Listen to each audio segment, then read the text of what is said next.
I am hoping that we can survive this, that you will be just determined students. Because what I found through 40 years of teaching it this way, 45 years of teaching it this way, is that most people, I think, will hear some of the things that I would teach and numerous others, but then they would think of something else that wasn't addressed in a given class and assume that this question they had was unanswerable. And unhappily, one of the worst tricks I think that Satan ever perpetrated on mankind is the idea that if you can ask a question that you don't know the answer to, then that proves that somebody's right and somebody's wrong. And it really just doesn't. If you ask a rhetorical question, or just ask a question, say, well, I don't know why this, and then there is no answer, all that demonstrates is that you don't know the answer. It doesn't mean the answer doesn't exist. It doesn't mean there is no answer. It just means you don't know what the answer is. So tonight, in the next couple of weeks, I really want to make sure that we get to every single excuse that people have come up with, every single dodge if they're doing it constantly or just in ignorance, not realizing there is an answer. Get to every single one of those questions and answer them, so that we get Matthew 24 straightened out, seeing that it's quoted in the 7th verse of Revelation and is therefore, as I said last week, the cornerstone for Revelation. Let's start this way. In Jerusalem, at the Jerusalem Museum, is this model of first century Jerusalem. On the bottom there, light blue shirt, you can see Barry Britnell, who led the third tour that I was on. And he did just a fine job. It's 2017. We were looking over this model, and you can see now that it covers exactly half an acre and represents best archaeology and scholarship at a 1 to 50 scale what Jerusalem would have looked like. And of course, particularly the Temple Mount is important to us. So on June 15th of 2017, I had just a great day there, very few people in the park, and I took 332 photos, and I just want to show you about 3 of those, here. But I think it'll help us to appreciate the mindset of the apostles. So inside the red rectangle is the Temple Mount itself. And you hear the term Temple Mount, that's what we're talking about, looming over Jerusalem as it did. After this shot, I walked around down to the handrail down below and looking in the direction of the arrow there.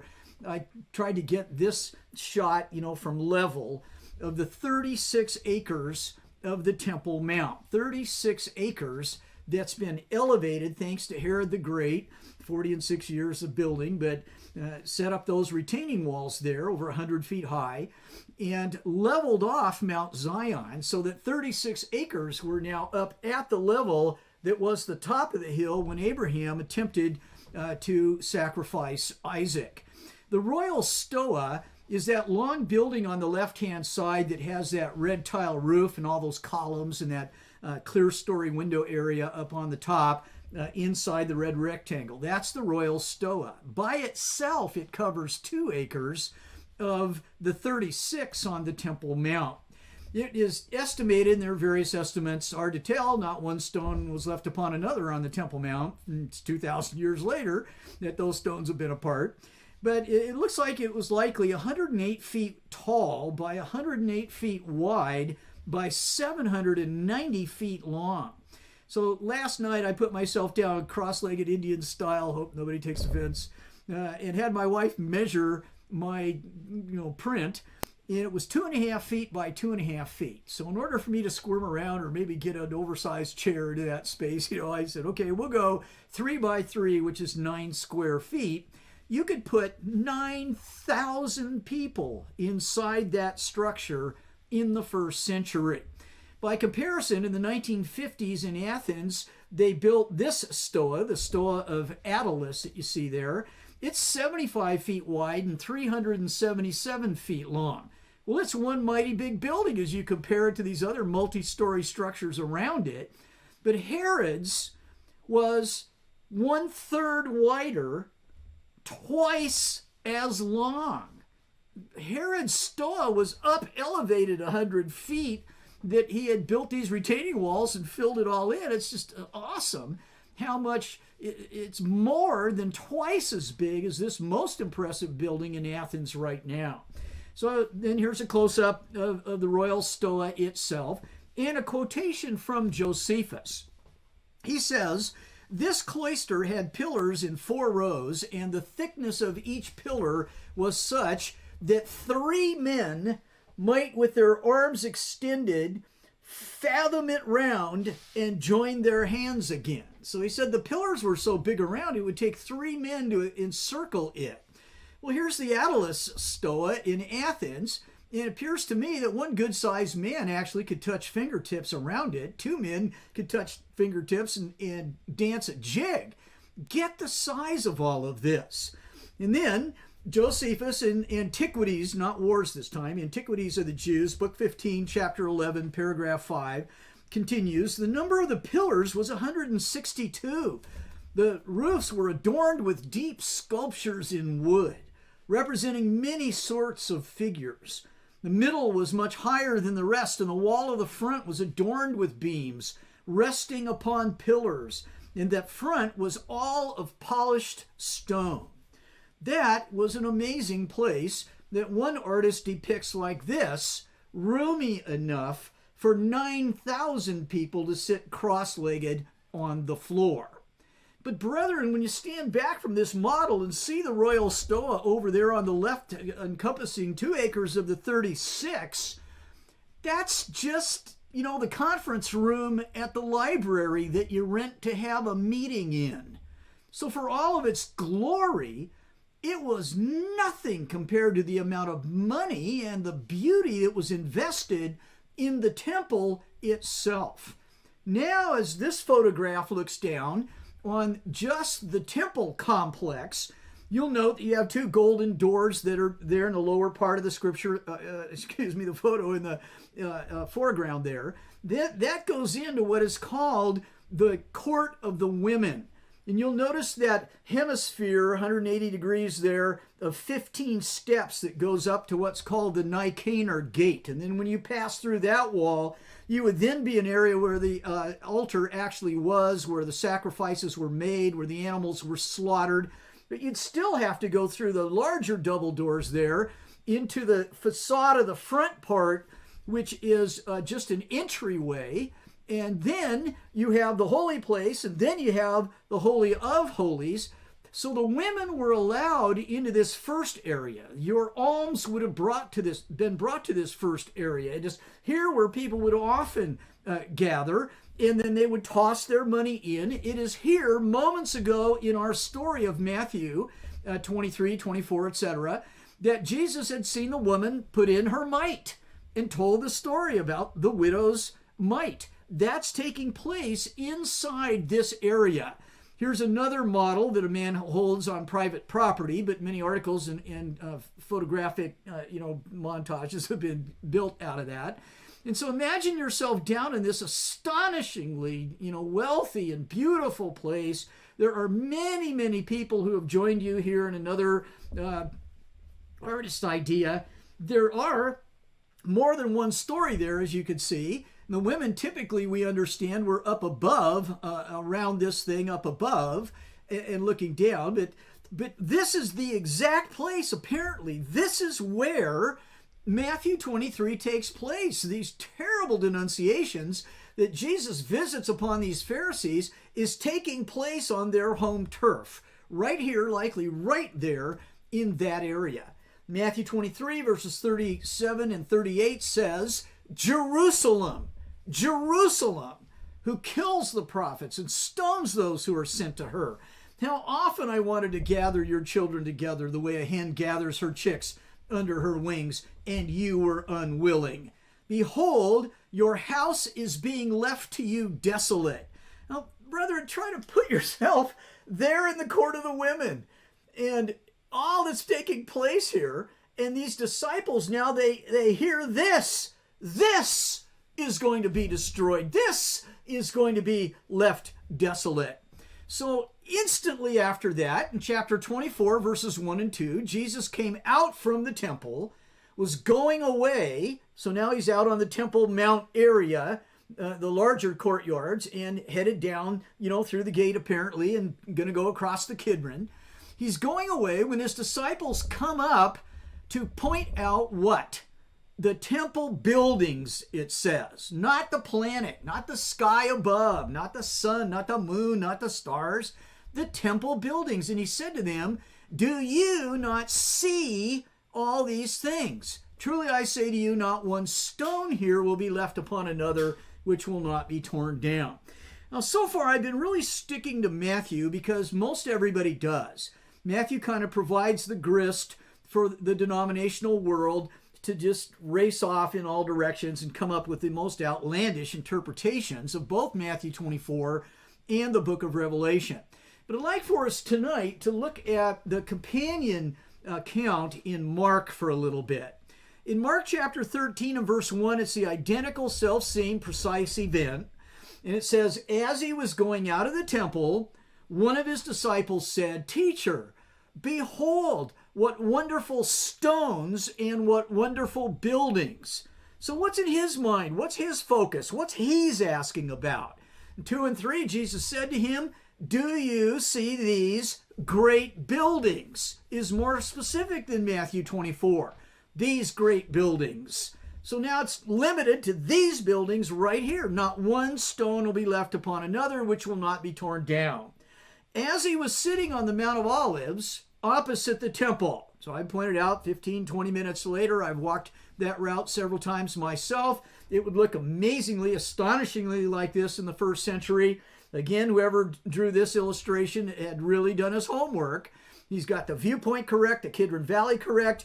At the foot of the Kidron there, where you see the shadow meets the sunlight, there are two little conical things that were tombs that had been built prior to the first century. I've walked among those tombs down there. I've seen those two roofs down there, how they're carved into the cliff face.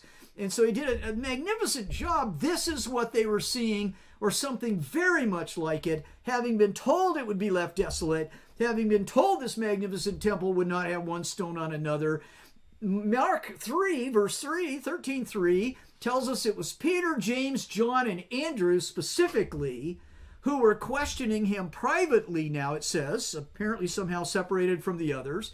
And they said, tell us, when, Mark 13:4, will these things be, and what will be the sign when all these things are going to be fulfilled? Well, certainly, absolutely, there's no third question in Mark. And this last part, when all these things are going to be fulfilled, is a reference to the same these things that is in the first part of this verse. When will these things be? And the same these things that Jesus had just said, don't you see all these things? And this, when all these things are going to be fulfilled, is a part of the what question, what will be the sign, but still it's pointing back to the same time frame, the same when, the first question. These things about the stones, the buildings, the desolation that's coming, this could not possibly be more tightly bound together. It's just a Rubik's Cube that's been glued together so that carefully God has told us nobody is thinking, asking, answering, addressing, discussing, talking about anything but that temple. Now, in Luke chapter 21 and verse 7, the third account. When will these things happen, and what will be the sign when these things are about to take place? Just the tiniest little difference between Luke and Mark. Certainly there's only two questions. Certainly there's only one topic. But when you come to Matthew 24 and verse 3, when will these things happen, and what will be the sign of your coming and of the end of the age, has just blown everybody's mind. It's got an and in there, so the and must mean a transition. We're skipping 2,000 years, and now we're talking about the end of the world. But brethren, there's only one sign. There's a when question and a what question. There's only one sign. There's only one topic. The when these things happen is when he comes to end the age. So how will we recognize it in order to avoid it, is probably what they're thinking. What will be the sign of your coming to end the age is the idea in the passage. Now, do you remember Matthew 13 a couple of weeks back? Let's think about this end of the age a little bit more fully. In Matthew 13, 37 through 43, the one who sows the good seed is the Son of Man. The field is the world, the good seed are the sons of the kingdom, the tares are the sons of the evil one, the enemy, who sowed them is the devil. The harvest is the end of the age. The end of the age is fairly common in Jesus' teaching. Is he confusing people throughout his ministry by speaking of two events separated by 2,000 years, one local, one global, one escapable, one inescapable, one after which the earth will continue and people will be in the kingdom that's just been delivered to them, the other in which we'll all go to heaven and there'll be no earth at all? Is he just flipping back and forth between these without giving anybody any warning? Well, I think not. I think the age that Jesus is announcing the end thereof is the same age throughout all these passages. Verse 40 says, just as the tares are gathered up and burned with fire, so shall it be at the end of the age. Second time he uses that phrase. The Son of Man, term we want to remember, will send forth his angels, important idea. They'll gather out of his kingdom, leaving the rest behind, all the stumbling blocks, very important concept, and those who commit lawlessness, and he'll throw them into the furnace of fire. And in that place there'll be weeping and gnashing of teeth. Never forget that where he puts them, there are tears and teeth. After the earth is gone, and all things have become purely and only spiritual, I doubt there'll be many tears and teeth. Whatever this is a place you don't want to go in the flesh, because there you could cry and gnash your teeth. But 43, now here's why I went through Daniel like I did. I asked you to listen to my other classes on Daniel. 43 says, then the righteous will shine forth as the sun in the kingdom of their Father. They're capitalized, the words, the righteous will shine forth as the sun, because that's a standard convention in the New American Standard to identify a quotation from the Old Testament, which I put in parenthesis and in yellow italics, is Daniel chapter 12, verse 3. It's just the tiniest little snippet of Daniel 12, verse 3, but it's Daniel 12, verse 3. And that's going to mean an awful lot in a minute. But the righteous, they're in the kingdom. They're not in heaven. They're in the kingdom of their Father. The stumbling blocks were taken out. The righteous were left behind. The stumbling blocks are gone, but the others are still here on the earth, and they shine forth as the sun. They're doing the work of their God. Daniel 12 has now been associated twice with the harvest at the end of the age. In Matthew 13, verses 47 through 50 now, just a little bit later in this same chapter of parables, the kingdom of heaven is like a dragnet cast into the sea and gathering fish of every kind. And when it was filled, they drew it up on the beach, sat down and gathered the good fish into containers, but the bad they threw away. 49, so it will be at the end of the age. The angels will come forth and take out the wicked from among the righteous and will throw them into the furnace of fire. In that place there'll be tears and teeth, weeping and gnashing. So that's twice in Matthew 13. Now this will be a little bit new on the same subject. I know this is a review, so buckle your seatbelt. But look at this. I haven't talked about 1 Corinthians yet. In chapter 10 and verse 11 of 1 Corinthians, Paul says these things happened to them, referencing Old Testament events, as an example, and they were written for our instruction, Corinthians in the first century, upon whom the ends of the ages have come. Well, that expression sounds even more full than the previous one. Now it's plural, the ends of the ages. Now it's looking back on all previous ages and saying it's the end of all of them. That is upon us. It has come. Paul thought that he was living in the time frame upon which the ends of the ages had come. Hebrews 9:26 does the same thing. Now once at the consummation of the ages, he, Jesus, has been manifested to put away sin by the sacrifice of himself. Brethren, it's all over our New Testament if we just have eyes to see. The same age that was coming to an end, repeatedly mentioned in all these places now, not just in Matthew's Gospel, not just in the Gospels, but also in the epistles. And I spent a long time showing you in Daniel and Malachi and Isaiah, how it was throughout the Old Testament as well. The age that is coming to an end, Jesus and the apostles are living in. They're going to see it through to the end in their generation. So let's remember that in Matthew 24, verses 4 through 13, we know what the sign is not. The sign is not the many false Christs, the wars and rumors of wars, the famines and earthquakes, the tribulation, murder, hatred, apostasy, betrayal, and more hatred upon hatred, the many false prophets, the deception or the lawlessness, and the love that grows cold. Verses in this chart 5 through 12, but overall 4 through 13, are about all the things the sign is not. And then last week in 24:14, Jesus finally directly answers their question. When will these things be? And he says this gospel of the kingdom shall be preached in the whole world. Hey, and I think 3 long discussions with my natural-born Greek-speaking friend, and we've agreed I can't speak Greek at all, so he corrected me on this, and I repeated it several times and still can't do it, so that's the word. This gospel of the kingdom will be preached to the whole world as a testimony to all the nations, and then the end will come. Not 2 millenniums later, not 2,000 years later, not, vast reaches of time later. Then the end will come when the gospel's preached as a testimony to all the nations. And we saw that time came in the 1st century.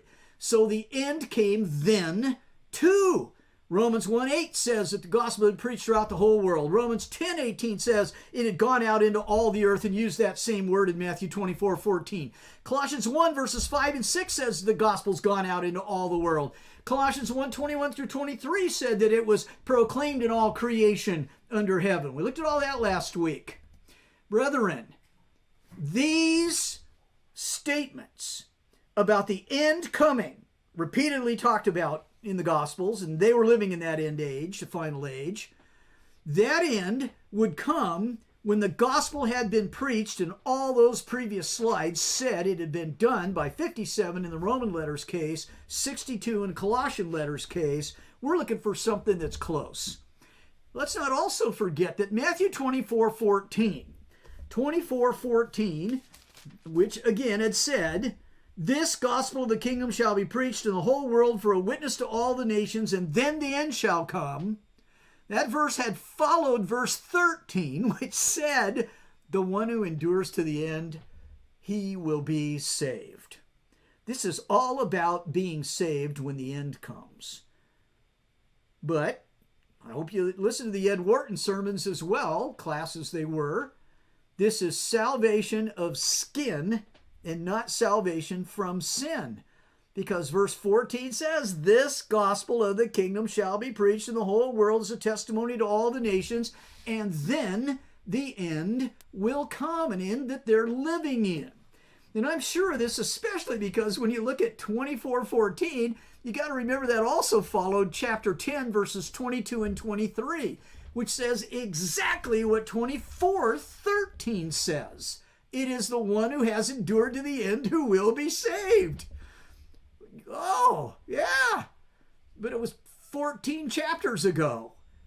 Same thing 24:13 says, Matthew 10:22 says. But 10:23 adds, but whenever they persecute you in one city, flee to the next, for I say to you, you will not finish going through the cities of Israel until the Son of Man comes. When will these things happen, and what will be the sign of your coming and of the end of the age? Well, he'd already told them 14 chapters ago that it was going to be before they died. It was going to be before they could even finish preaching all the cities in Israel. It was going to be, though, when they had finished preaching in the area that God had designated as the, here we go, is it Ekimene? Something like that, you know? And we saw that definition. Brethren, it had been done. In Matthew 24:14, when the time is when this gospel of the kingdom shall be preached in that, as a testimony to all the nations, and then the end will come. Now here's where I really want to get into some new material. I was casting about whether I do it tonight or next week. I settled on tonight, had a long discourse with my Greek master of all things. So there's the Greek word, however you would pronounce it, that is translated then. And I have it on the dictionary's authority, several of them. I have it on the Greek commentator's authority. I have it on Greek grammarian's authority.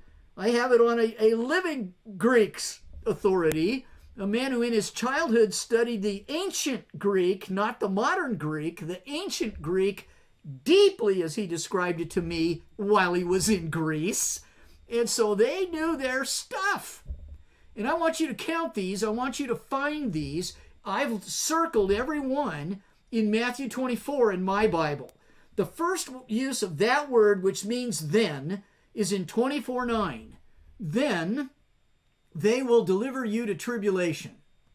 In 24:10, the next verse, the New American Standard translates that single Greek word correctly with the three words "at that time." Everybody agrees this Greek word means "at that time." Then.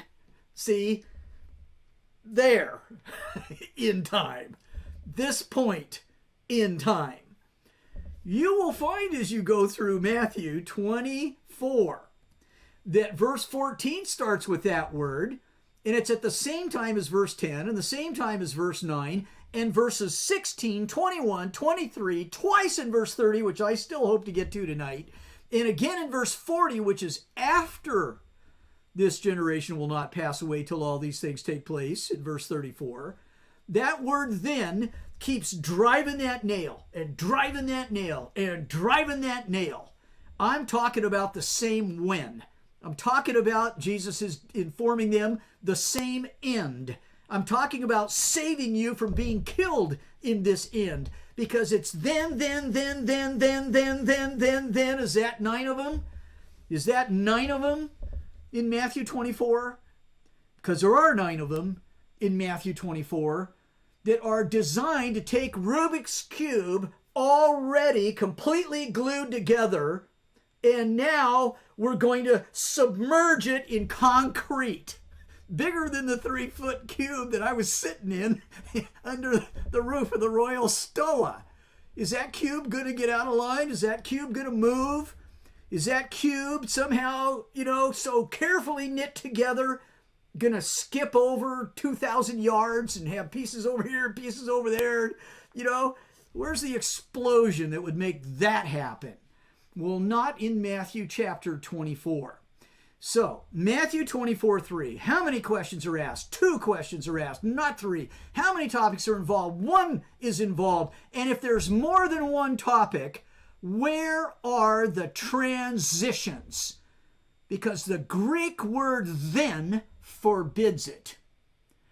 This picture, I hope you could see it. Let me go full screen for you. Oop, it's this one. It's a guy named Jim Moran who was running for president in 1944. Now, you never heard of him because he never even made the final cut for the presidential race that year. And for, believe it or not, the 4th term, think how things have changed, Franklin Delano Roosevelt became the president in 1944. So, a 4th term, as a matter of fact, as president. But this guy thought, as he was running his race, it'd be a good idea to try to prove that Abraham Lincoln was wrong. Abraham Lincoln, ostensibly, it's attributed to him, said, you shouldn't change your horses in midstream. Don't swap horses in the middle of the river. And by and large, depending on what you're talking about, that's pretty good advice.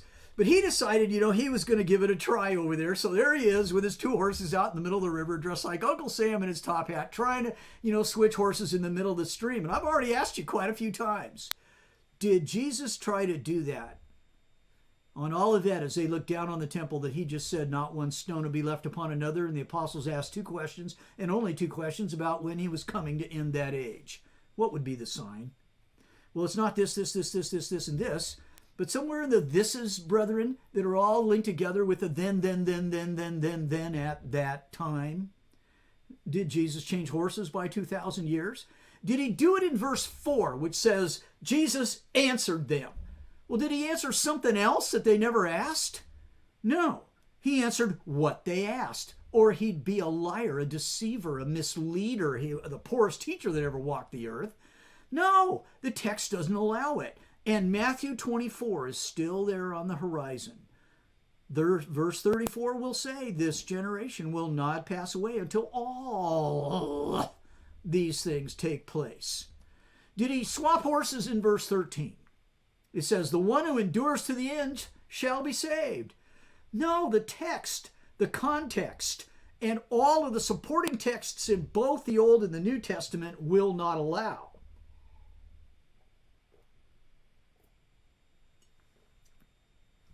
Pardon me for trying to stave that cough off. And verse 34 is still right up there ahead of us. Did he swap horses in verse 14? And this gospel of the kingdom shall be preached. Well, no, brethren. When he finishes all the things that is not the sign, and then he says, and the conjunction ties together. It does not separate by 2,000 years. It glues. This gospel of the kingdom shall be preached. The text won't allow it. Matthew 24 or 34 won't allow it. He didn't change horses there, so will he do it tonight, finally? In verse 15. It begins, therefore. If he had and then therefore, does he skip over 2,000 years? Brethren, poor old Jim Moran, who never got anywhere with either, I think his horses or his presidency. It would be like him trying to jump over to another horse that's 2,000 feet away. It just didn't happen. It just did not happen. And it looks to me like the degree of ignorance necessary to miss this, is... to me, it's getting to be inexcusable. I've been seeing this for 75 years, and I know it was, since 1975, and I know it was handed to me on a silver platter, but come on, I think even I could have figured this out on my own. You can't, just miss this forever. Let's get it straightened out. Therefore, draws a conclusion based on the other material. The thens is tying it together. Verse 34 demands it take place in that generation.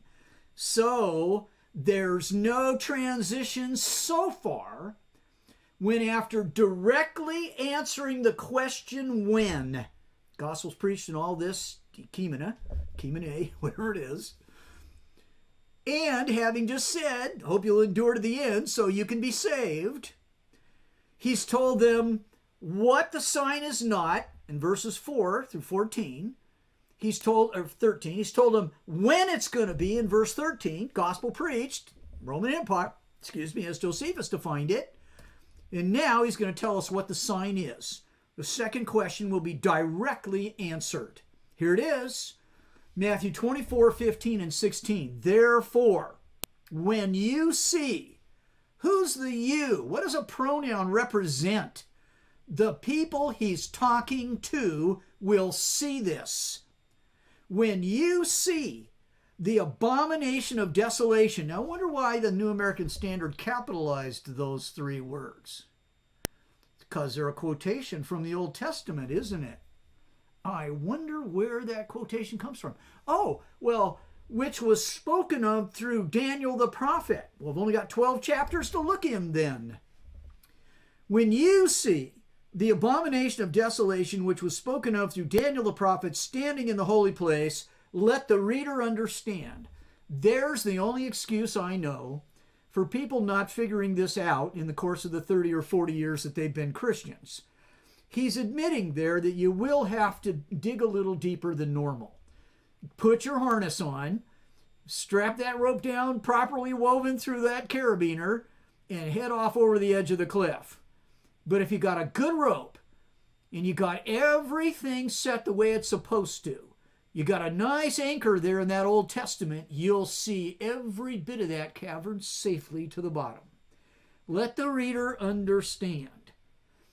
Brethren, the abomination of desolation spoken of through Daniel the prophet is found in Daniel 12, verse 11, right at the end, where Daniel said, "Go your way, Daniel, for these words in his day, 500 BC, are concealed and sealed up until the end."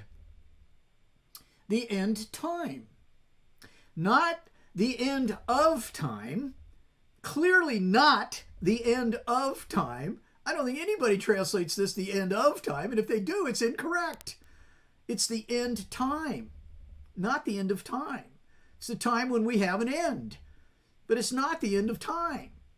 Many will be purged in verse 10, purified and refined, but the wicked will act wickedly, and none of the wicked will understand, because those who have insight, will understand. Now, Daniel continues. Chapter 12, verse 12. From the time that the regular sacrifice is abolished and the abomination of desolation is set up, there will be an incomparable length of time that does not refer to days or this number, but it just generally means that if you just use all the magic coding, 7 means this, 10 means that, multiply by this, subtract 1, because 6 is less than 7, and that's not, the divine number, but 3 and 4 equals, the perfect number, and 3 is divine and 4 is human, but 7 is, 1 less is 6, triple 6, 6. All of that, brethren, has absolutely no biblical basis. None whatsoever. You have never seen a person cite a verse that says anything akin to the number 3 is the divine number, the number 4 is the human number, the number 6 is the number of incompletion or failure, the number 7 is perfection, the number 10 is completion. I've heard it spoken with great confidence that this is what those numbers mean. What I've never seen is a verse to justify it. I believe there are 1,290 literal 24-hour periods that he's talking about there.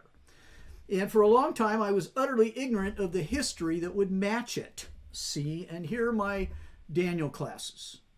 But brethren, I know this, that in 24, 15, and 16, those people on the Mount of Olives would see the abomination of desolation standing in the holy place, Jerusalem, Temple Mount.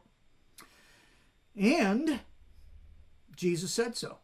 They were going to see it. The one spoken of by Daniel 12. Now, if we think that the sacrifice being abolished is an actual physical historical thing that took place in a space-time continuum, and most people do in 78, or well, actually 66 or 7, I forget which now. And then, if we think that sacrifice, the regular sacrifice, is a real thing in the world, and the abomination of desolation is a real thing in the world, then by what authority do we declare that the 1,290 days are not? Give me book, chapter, and verse.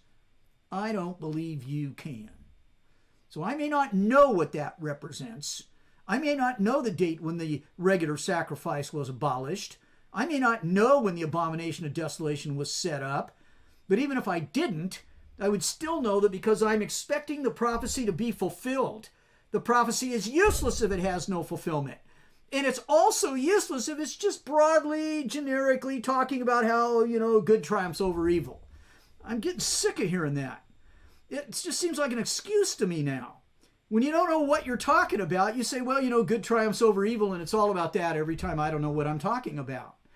Brethren, I believe prophecies have specific fulfillments, and even if I can't figure out what they are, that's my fault. That's my shame. That's my embarrassment. That's not my proof of anything. That's my failure. And it certainly doesn't prove that God's prophecy failed, because his prophecies have fulfillments. Most of them do, and that's how we're so happy to say that the Bible is the Word of God until we get to the ones we don't understand. And then we say, well, they're just figures of figures, and the figure represents, the figure of good triumphing over evil. I don't buy it anymore. Here's another reason I don't buy it. Because verse 16 of Matthew 24 then says, when you see the abomination of desolation spoken of through Daniel the prophet, then those who are in Judea must flee to the mountains. Well, how are you going to avoid the end of the world by fleeing up to a mountain? How would you avoid the abomination of desolation by getting out of Jerusalem? Something's gone wrong in the popular interpretations. So let's just continue thinking about this a little bit. Look at Luke, the parallel passage, the corollary in Luke 21, verses 20 and following, where Jesus did not use the expression the abomination of desolation. There in that identical same moment, he added, when you see Jerusalem surrounded by armies, then recognize that her desolation is near. Whoa. You mean to tell me the abomination of desolation is an army that surrounds Jerusalem? Yes, Jesus says, I fully intend to tell you that the prophecy has a real world fulfillment. That's how you can know it came from God. The abomination of desolation is Jerusalem surrounded by armies. Jesus said both things on Olivet. Matthew was led by the Holy Spirit to record just the term abomination of desolation. Luke was not permitted by the Holy Spirit to reference Daniel 12:11 in that manner. He was told instead to record when Jesus also said on that occasion something else that he said, Jerusalem surrounded by armies. Jesus said both those things on that mountain, and they're identical. Rubik's Cube, solved, glued, encased in concrete, frozen 40 feet deep, ice on all sides for 40 feet. As Ed Wharton would say, case closed, brethren. And I'll tell you about that abomination of desolation. When you see Jerusalem surrounded by armies, you better get out of Dodge. Then, verse 21 says in Luke, those who are in Judea must flee to the mountains. The sign is the abomination of desolation, which is Jerusalem surrounded by armies. It is the end of the Jewish age. Not one stone here. These great, beautiful buildings you're pointing at will be left upon another. Lord, when? What will be the sign of your coming and of the end of the age? Every time I see this photograph, I do literally get close to tears. An earthquake some years ago, I don't know if it's Turkey or where it is, she's lost everything. What now? Jesus is trying to help Christians taught by apostles who had looked down on the Temple Mount after just exiting it and knew that in their generation all these things would take place. Jesus is helping to save those people that they might inherit the kingdom and preach it for 2,000 more years. Once they finish the Roman Empire in the first century, thanks to Paul's work to the Gentiles particularly, then that end can come. We don't need the Jews anymore. And there'll be 2 millenniums and counting, where after the stumbling blocks have been taken out of the kingdom, the rest shine like the sun in that kingdom, to quote from Daniel 12's chapter, earlier verse 3.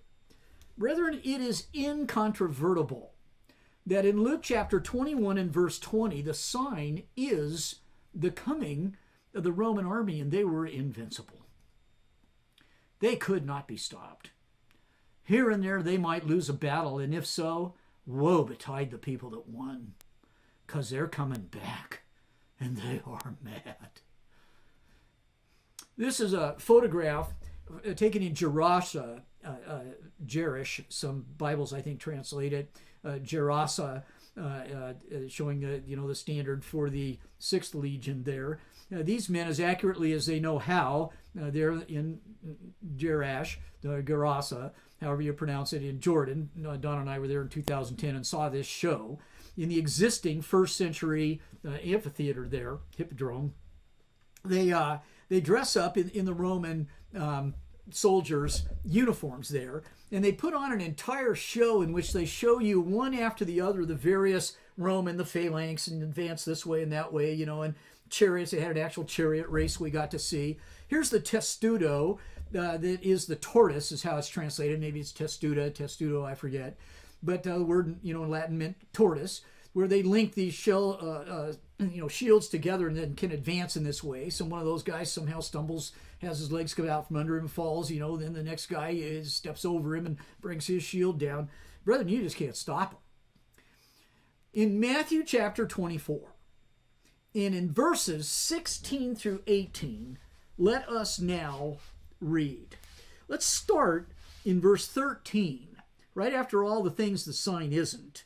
In verse 13, but the one who endures to the end, he shall be saved. I forgot to bring myself back there. Sorry about that. The one who endures to the end, he shall be saved. And this gospel of the kingdom shall be preached in the whole Ekimena for a witness to all the nations, and then the end shall come. Therefore, when you see the abomination of desolation, which was spoken of through Daniel the prophet, standing in the holy place, let the reader understand that that is Jerusalem surrounded by armies in Luke 21:20. Then, at that time, let those who are in Judea flee to the mountains. Let him who's on the housetop not go down to get the things out that are in his house. Let him who's in the field not turn back to get his cloak.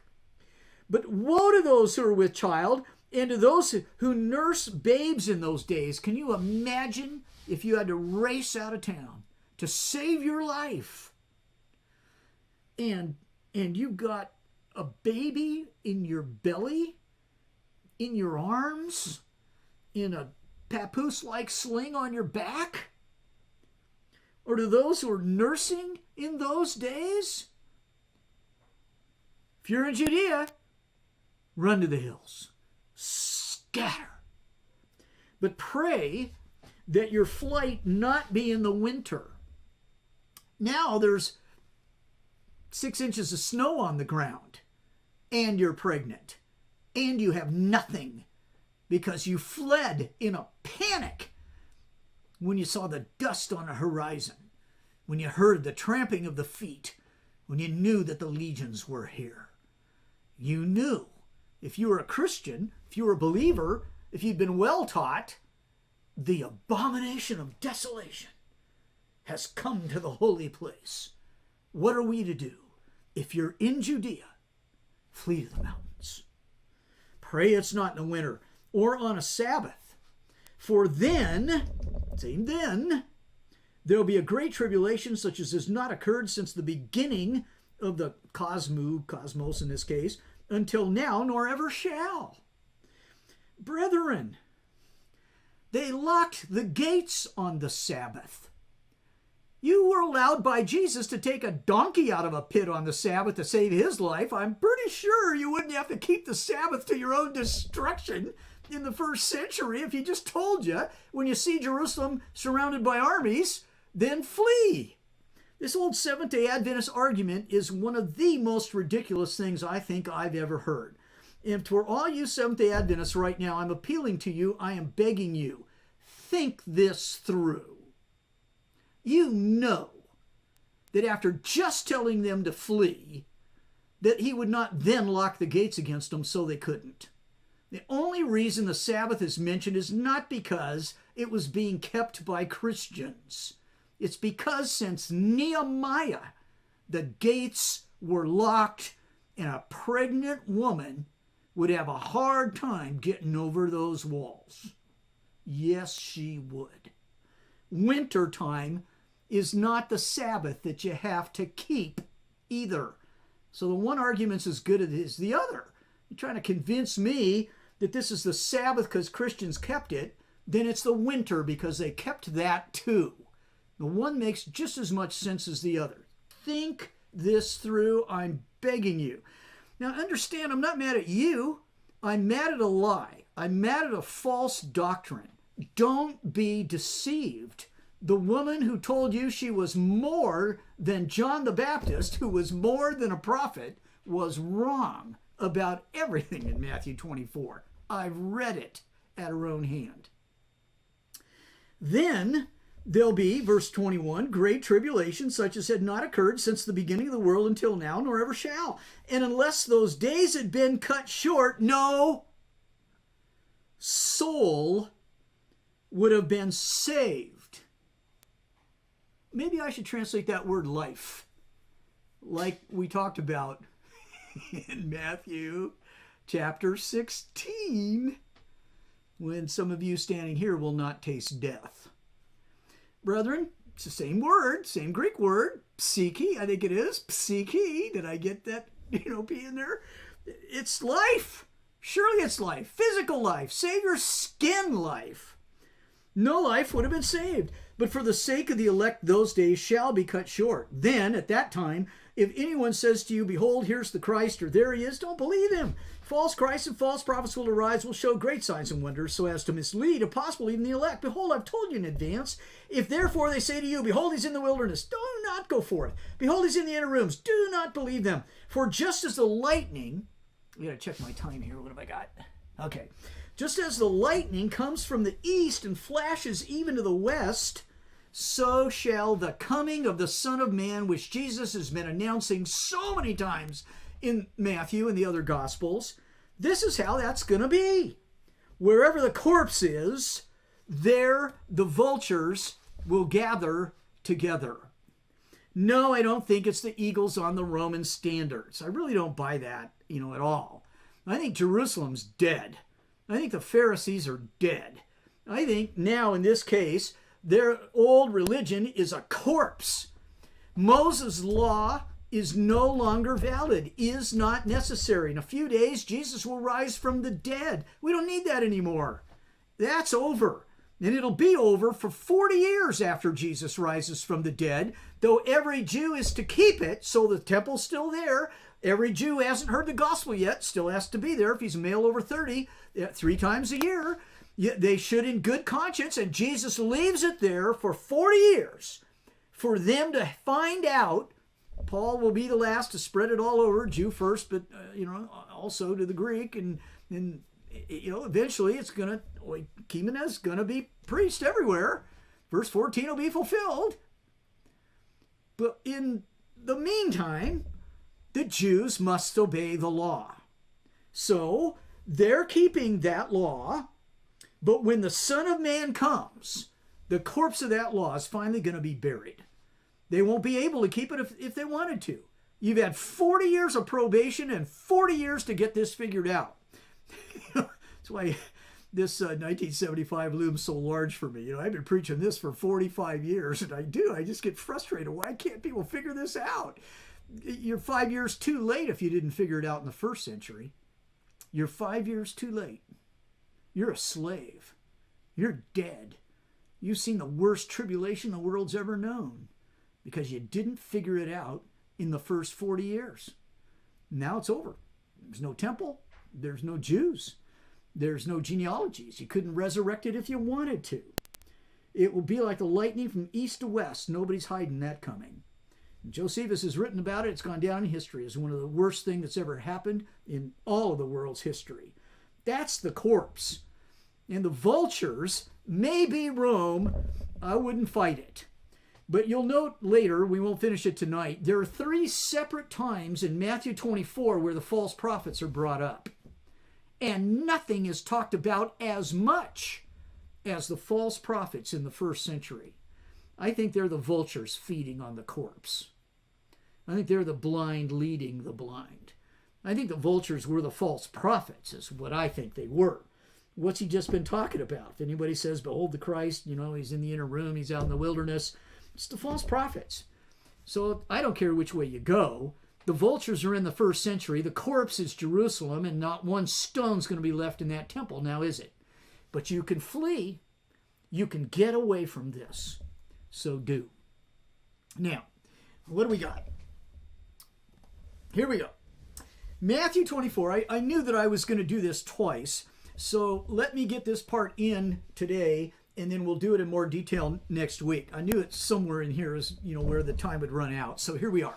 Let's look now at Matthew 24, verses 29 through 30. Immediately after, not 2,000 years later. Please!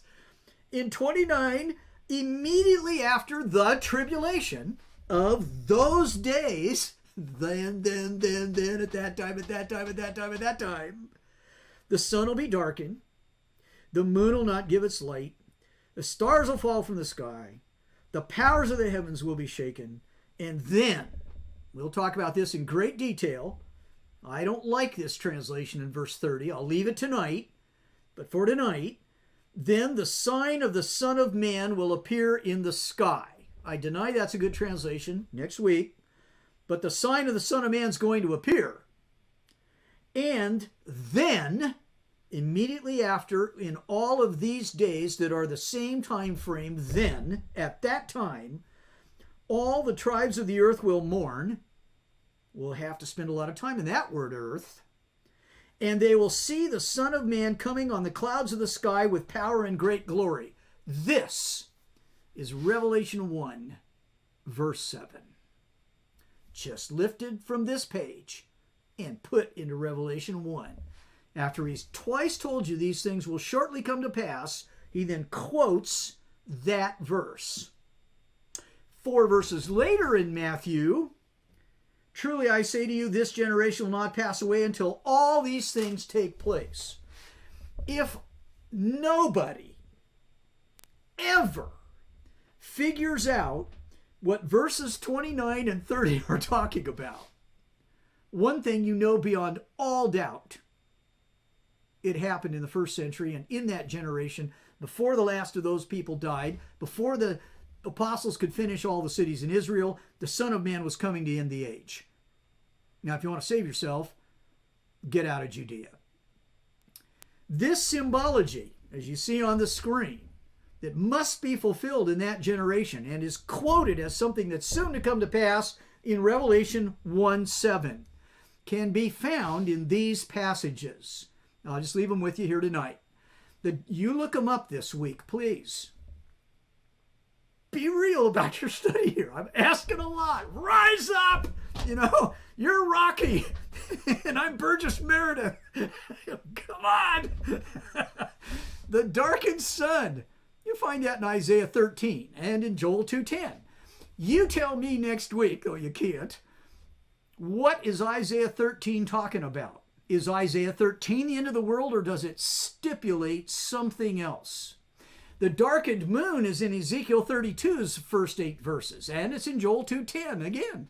The falling stars are in Daniel 8, verses 10, 16, and 24.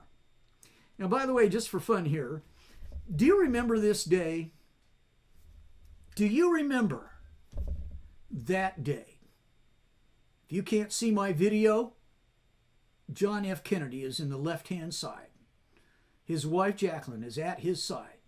She's smiling as she looks just almost at the camera. He's got his hand extended, full of life, our youngest president. In front of him, you got 2 other people. I forget who they were. You got 2 more people in front, 6 people in the motorcade, or in this car in the motorcade. And you know what happened next. I was in a Catholic school in the 5th grade. Happened to be sitting, as a matter of fact, first row, first seat, because I was a straight A student. That's where they put you. And I got to answer the door whenever anybody knocked. So I was in the first row, the first seat, and I wasn't more than 5, 6 feet away from the door. Suddenly, I heard footsteps running in the hallway. A panic-stricken nun threw the door open. She stands there, and she shouts at the other nun, The president's been shot.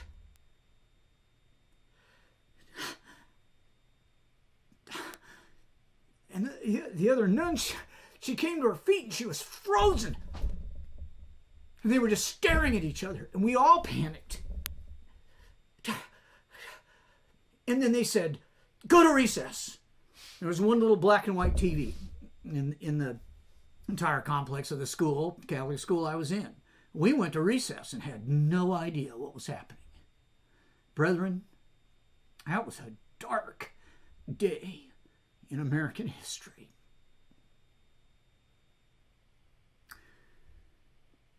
September 11th, 2001. A dark day.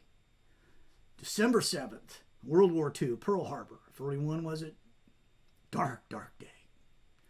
You've seen video of all three. Blue skies and sunshine. We say it was a dark day. The Jews say the sun, the moon, and the stars fell from the sky, were darkened, turned to blood. Brethren, the way they said it, uh-oh, something's gone wrong here. I can't seem. There it is. Sorry, I'm back. They use this kind of language. We're terrible at saying a national catastrophe took place when we just say, well, it was a dark day in history. That's pathetic. But the Jews of the first century were well familiar with the terminology of the destruction of cities and nations. And they said the heavens were shaking and God came on the clouds. So the darkened moon is in Ezekiel 32, 1 through 8, and Joel 10. The falling stars is in Daniel 8, 10, 16, and 24. The shaken heavens is in Isaiah 13, 1 and 13. The coming on the clouds is in Isaiah 19, 1 and 2, and Jeremiah 4, 11 through 13, and I haven't even exhausted them all. There's more. So, I've been strapping you into your harness and lacing that rope through the carabiner and positioning you on the top of the cliff to get down, through the cave in this labyrinth so that you too can see it all in its complexity, its intricacy. Oh, it's time to stop. In its glory and its beauty of fulfilled prophecy. Fulfilled prophecy. Well, we're going to talk about it next week. I'm past 8 o'clock now. Thank you so very, very much. Let's see what that next one is. Okay. We'll get to the angels next week. That's where we'll be starting. Thank you so much. Love you all. Keep those cards and letters coming in. You have been most encouraging. And keep reading Matthew 24 and asking yourself, where is that transition that's got 2,000 years in it? Sayonara.